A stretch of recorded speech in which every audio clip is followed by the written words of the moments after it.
Today I want to share with you guys 5 tips for being a minimalist when you have kids. So in our family, we have 4 children who are 7, 5, almost 3, and then 2 months old. So as we've added to our family, the amount of stuff that kids bring is just astronomical. And before you know it, your house is just filling to the brim with kid-related items. But these are 5 ways that I've kind of applied minimalism to our life with kids.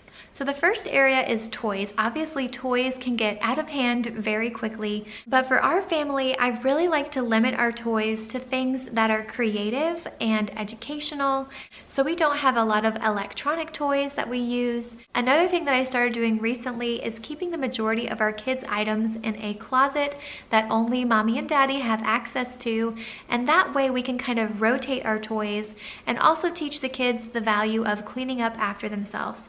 And so if they want a toy from the toy closet, they can ask me, "Hey mom, can we have the counting bears?"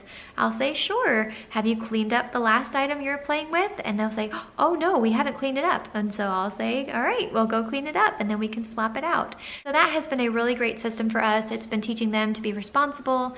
It helps keep the house a little bit cleaner. And it's also fun because they forget about some of the items they have in the closet. And when I bring them out again, they're like, "Oh, we forgot we had this." And they're so excited, and it's kind of like getting a new toy.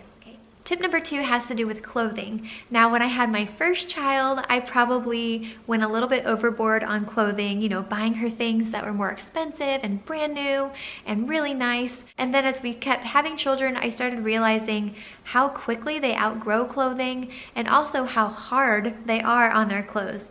And so for our family, we don't really spend a ton of money on new clothing. I like to either buy things online from like ThredUp or swap.com. Sometimes I can go to a local consignment shop and find things, or other times I will buy things new that are like really good deals, like either from Walmart or Kohl's or Target, but again, things that are very inexpensive. So all of our kids probably have 3 or 4 pairs of shorts and then maybe 4 different play tops that they kind of rotate through during the week. Then each of the kids has several different outfits they can wear to church. The girls have some dresses and skirt outfits, and then my son has like some nice khaki shorts with some different polo shirts and button-up tops. Simplifying the kids' wardrobe has been a great way to not only save some money, but also making sure that their drawers are not crammed full of clothing. Another clothing-related tip is that whenever my kids are outgrowing their clothes and ready for the next size, I will go through all of their items, and if there's anything that's still in great condition and that might be able to be passed down to a younger sibling, then I'll go ahead and save that item and put it into a bin and save it for the next child in line. My third tip is to purchase items that are gender neutral. So whenever I was expecting my first baby, I went ahead and registered for items that were gender neutral as far as like our pack and play, our bouncy seat, things like that that are big ticket items. I went ahead and purchased in a gender neutral color that I knew that I could reuse if it was going to be a boy or a girl. That way you're not buying gender specific items, and you also don't have to store as many things when they're not in use. My next tip has to do with gifts. When it comes to gift ideas for our kids, I try to think of 5 different areas. Things that are educational, things that are practical, creative, books, or an experience. Those are the kind of gifts that I know my kids are really going to enjoy, and they're not going to accumulate a lot of extra stuff in our home. And my last tip has to do with kids' artwork. I don't know if your kids are like mine, but my kids love to do art and drawing and coloring, and sometimes they have the tendency to want to keep every single drawing that they've ever done.